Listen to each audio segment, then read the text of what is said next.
aura dan aroma pendidikan untuk hari ini, untuk ilmu membina generasi yang cemerlang, tetapi asasnya perlu mantap, kukuh, padu dan wibawa. Sebelum kita bicara tentang hal yang hebat tentang tamadun ilmu, baik, hari ini kita nak bincang sebenarnya hal tentang 3M yang perlu dikuasai oleh anak-anak supaya tidak ada yang ketinggalan atau tercicir. Bersama dengan Profesor Madya Dr. Muhammad Nazri Abdul Rahman. Beliau ialah Timbalan Dekan Harian Pelajar Jabatan Psikologi Pendidikan Fakulti Pendidikan Universiti Malaya. Assalamualaikum. Prof, terima kasih banyak. Okey, baik. Kita tadi melihat laporan-laporan yang disediakan tentang bagaimana pentingnya untuk dikuasai asas, ya. Namun pengalaman yang luas doktor dalam bidang ini mungkin melihat perkembangannya. Kalau mungkin 10 tahun yang lalu dan juga sekarang ni, apakah ada sebarang paradigma baru yang dapat kita kongsikan dengan penonton ataupun masih ada peningkatan ke atau sebagainya? Silakan. Okey, terima kasih Fitri. Satu tajuk yang hari ini kebanyakan ibu bapa menyatakan risau kerana saban hari kita diasak dengan perkembangan digital yang mana menyebabkan bahawa dah sampai ke masanya anak kita menguasai 3M.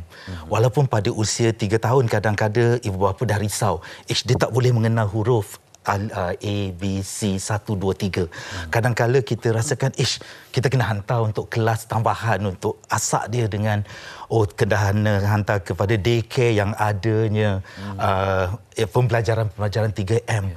Dan kadang-kadang kita terlupa bahawa perkembangan ini berkait rapat dengan perkembangan minda anak-anak ataupun milestone, perkembangan seorang kanak-kanak itu dia ada carta je. Pada usia bila perkembangan tersebut, khususnya otak, iaitu konektif itu akan berkembang. Jadi seharusnya kemahiran itu kita dahulukan kerana kemahiran asas seperti motor halus, motor kasar yang mana mereka ini perlu diperkembangkan terlebih dahulu. Bagaimana mereka boleh mengancingkan baju mereka sendiri, boleh mengurus diri.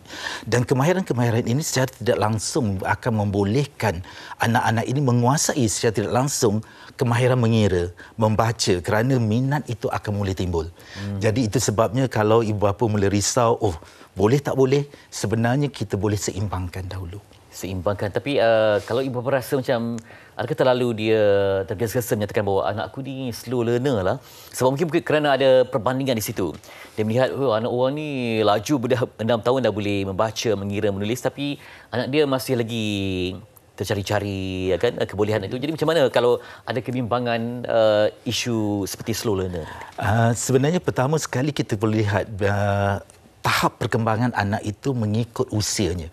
Kita perlu tahu bahawa pada usia 3 tahun misalnya, walaupun kanak-kanak yang sama lahir kata orang 3 tahun, tetapi lihat bulan kelahiran. Kalau dia berada di Januari, pastinya perkembangan itu berbeza dengan anak 3 tahun yang lahirnya pada bulan Disember.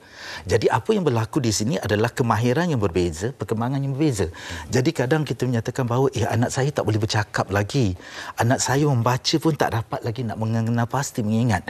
Seharusnya kita mulakan dengan aktiviti-aktiviti bermain, kebolehan-kebolehan lain, meneroka, dan biarkan mereka meneroka persekitaran mereka sendiri, dan ada permainan-permainan blok apa semua itu, Lego, segalanya kita lampakkan biar dia bermain dahulu, kerana itu akan mula menarik minat dia untuk lebih ke hadapan dan meneroka.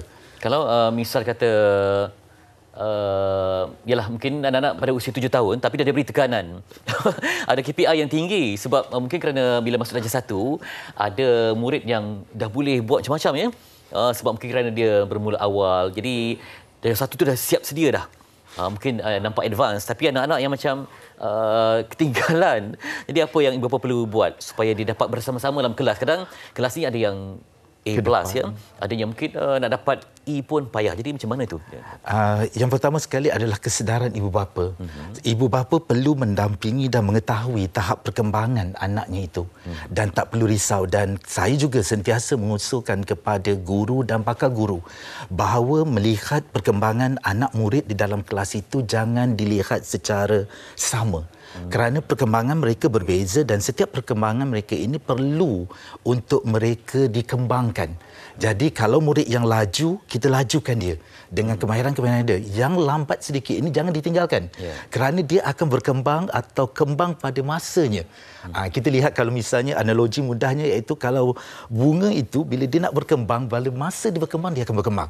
Jadi jangan paksa dia simbah air untuk tarik dia kembang. Nanti dia akan, kita risau adalah pada tahap yang dia tidak sepatutnya berkembang kita paksa dan sampai satu tahap dia akan burn out dan dia akan terus buang. Takut jarang kita bicarakan tentang tekanan emosi kanak-kanak pada usia 7 tahun kan. Okey, sekarang kita akan sambung lagi berbincang, tapi saya nak tertarik dengan adanya 4 AR. Kita ada Asfar, Rizky, Arif, Rakin, Afinar, Raifa dan Amzah Rakis. Mereka ini sebab ibu bapa mereka pun bukan calang. Ibunya pakar kimia, bapaknya pakar fizik. Itu tak nasi dah. Itulah dia, kalau nak melentur buluh biarlah dari rebungnya, tapi bagus juga kalau ibu dan bapa punya baka yang sangat tinggi begitu kan. Tapi apa yang saya kagum dengan keluarga ni, mereka beriadah bersama-sama, mereka juga belajar bersama-sama dan setiap peluang yang mereka habiskan masa bersama tetap belajar. Satu yang kecil pun jadi, macam saya tengok, saya observe tadi kan, family ni duduk di sini dengan anak kecil 11 bulan je di sini, dengan cara ibu dia mengajar tu sedikit sebanyak 11 bulan pun dia ajar macam mana nak letak dan sebagainya. Jadi kita nampak perwatakan keluarga yang bahagia dan mementingkan ketajaman minda. Jadi kita bersama dengan Muhammad Nasaruddin, itu ayah kepada 4 cahaya mata di sini, dan juga sang ibu Nur Khairul Nabila Kamarudin. Saya panggil Nabila boleh? Boleh. Boleh. Dan Abang Nasar boleh? Hasif. Abang Hasif. Okey. Minta maaf. Encik Hasif ya? Okey. Encik Hasif yang sasa. Kalau kita nak bertanya, betul, adakah si ayah mewujudkan sistem untuk anak-anak mereka belajar dan juga bermain? Ada sistem tak kat rumah? Untuk sistem tu kita ada tetapkan masa lah. Contohnya bila dia balik sekolah tu dia penat kan, kita bagi dia rehat dulu. Okey, dan petang tu barulah dia boleh buat kerja sekolah. Dan malam bolehlah buat aktiviti yang dia nak lah.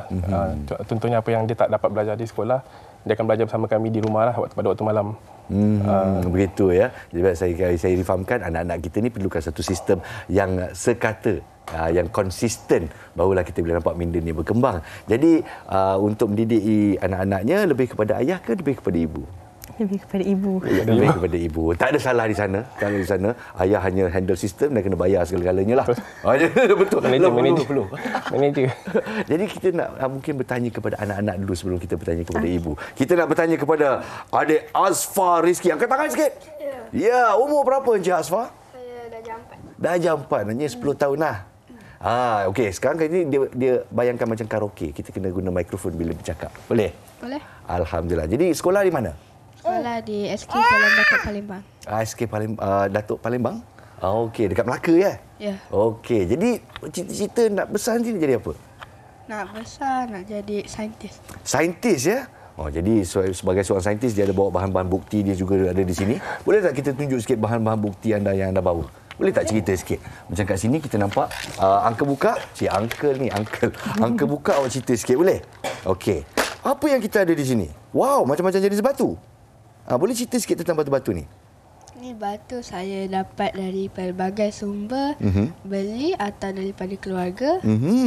Okey, kalau kita nampak yang ini, dia nampak macam ada diamond, ada intan berlian kat dalam ni. Istimewa ni apa ni? Ni quartz. Quartz. Okey. Daripada Cameron Highland. Ni adalah geode sebab kita kena pecahkan batu. Dalam batu tu ada kristal. Jadi kat luar dia macam ni. Lepas tu bila kita pecahkan, kita nampak kecantikan di dalamnya. Ya. Wow, pandainya. Okey, dan saya difahamkan ibu bila anak-anak kita belajar semua ni, dia baca di buku dan sebagainya, ada tak kaedah-kaedah untuk mereka ingat atau retention tu? Okey. Untuk kaedah untuk mereka lebih ingat. Okey, kaedah belajar kita ada visual, kita tengok, audio, kita mendengar, and then kinesthetic. Maknanya kita hands on. Okey, so bila dia belajar tentang batu, dia minat tentang batu, so kami ambil inisiatif pergi hiking. Pergi hiking and then dia cari batu. Bila dia cari batu, dia akan kelaskan batu tu mengikut apa bacaan dia. Okay, dia akan tengok pada buku dia. Dia ada buku rujukan dia sekali. Buku rujukan. So kita buku mineral ni. Wow, buku mata mineral. Kita ajar apabila dia baca, rujuk. Tengok mana yang sama. And then tengok dia punya komposisi. Tengok pada komposisi. So dia akan belajar step by step. Dan apa yang kita nampak lepas kita pergi hiking, kita praktikkan apa kita belajar dan kita retain menggunakan journal. Jadi kat sini adalah journal abang kita lah. Jadi journal ni kita tulis apa selalu kat dalam ni? Kita tulis face pasal batu, tulis, kita buat table, kita letak spesimen pun boleh kalau Spesimen pun boleh. Macam ni. Awak lukis spesimen-spesimen tu. Wow. Jadi bila dah tengok di luar sana, kita cuba ingat dan kita lukis, kita lakar dan kita tulis apa yang kita tahu. Ya. Wow. Inilah dia praktik ya. Sangat praktik. Jadi kita nak bersama dengan adik pula. Kalau abang dia geliga macam ni, adik pun geliga juga. Adik Arif. Assalamualaikum. Waalaikumsalam. Dia lupa nak bagi salam. Dia macam macam tu. Adik ada bawa satu game untuk kita Apa nama game ni Arif? Macam mana nak main game ni?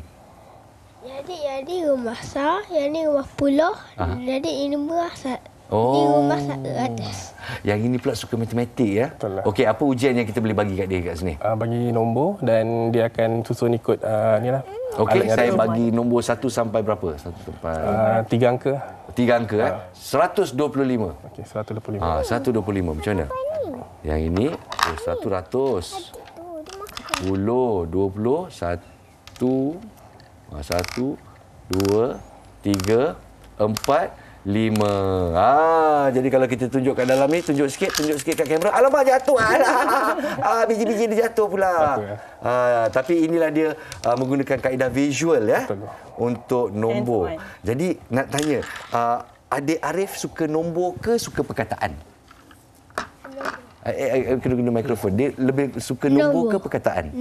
Nombor. Jadi kalau anak sulung, dia suka perkataan lebih. Yang kedua pula, dia suka nombor ya. Yang ketiga pula suka apa? Adik Afina. Adik Afina suka apa sebenarnya? Kita uji Afina boleh? Boleh. Jadi kalau kita tengok video-video yang tuan-tuan dan perempuan ambil untuk anak-anak mereka, memang sangat intensif ya juga. Kalau kita tengok, tapi kat sini kita nak cuba uji Afina. Okey, Afina umur berapa Afina? 5. 5 tahun aja tapi nampak macam 10. Afina pandai eja tak? Pandai eja? Pandai? Tak pandai. Cik. Terus baca. Dia tak eja. Dia baca terus. Okey. Kat sini kita ada huruf B kan. So, angka pusing sini awak akan sebut Okey. Bismillah. Cing. Okey. Stop. Okay. Cha. With the cha. Cha. Okey. Lagi satu. Pandai dia. 5 tahun 5 tahun. Wow. Okey. Rap. Betul dia ada R dia comel. Dia ra, dia ra begitu. Pandai. Siapa yang ajar awak huruf-huruf ni? Siapa ajar? Mak saya. Mak saya. Alah comel. Okey doktor. Jadi apa kita nampak di sini ya? Mereka ada kesinambungan apa yang mereka belajar di sekolah, mereka bawa di rumah dan mereka bawa kepada outdoor activity juga, aktiviti di luar rumah. Jadi dia seakan-akan sistem yang kita ada di Eropah seperti Finland dan sebagainya. Sistem pembelajaran rasmi bermula hanya umur 7 tahun. Ada kebaikan di sana doktor? Boleh sila ulaskan. Okey, terima kasih dan menarik untuk kita lihat. Sebenarnya keluarga ini mula mempraktikkan kalau kita belajar dari teori-teori pembelajaran, ini adalah pembelajaran berasaskan pengalaman, teori KOM.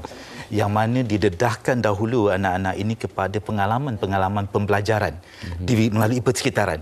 Sebenarnya keluarga ini, kita lihat anak-anaknya itu dia lepaskan dulu bermain, gembira, dia mula tarik minat daripada situ. Kemudian barulah dia pergi kepada apa yang akan dipelajari. Misalnya, kemudian lagi satu, dia akan balik semula bila dipelajari itu, dia akan pergi kepada pedagogi fenomenologi yang mana tadi yang Nash sebutkan tentang Finland, iaitu dia mewawarkan tentang fenomenologi pedagogi, iaitu pembelajaran berdasarkan kepada fenomena. Misalnya anak ini berminat tentang batu. Dia dah dapat dalam pengalaman dia minat dengan batu-batu apa, ibu bapa sedar akan keadaan tersebut dan dia akan bawa anak ini ke dalam dunia sebenar. Itu yang nama dia pembelajaran pedagogi fenomena, iaitu pergi hiking dan explore, kemudian pada masa ini dia akan buat jurnal dia sendiri, melihat ini secara praktik. Dan hari ini juga kita dapati bahawa banyak pengalaman atau tadika-tadika ataupun ibu bapa homeschooler misalnya, mereka praktikkan tentang pedagogi fenomenologi.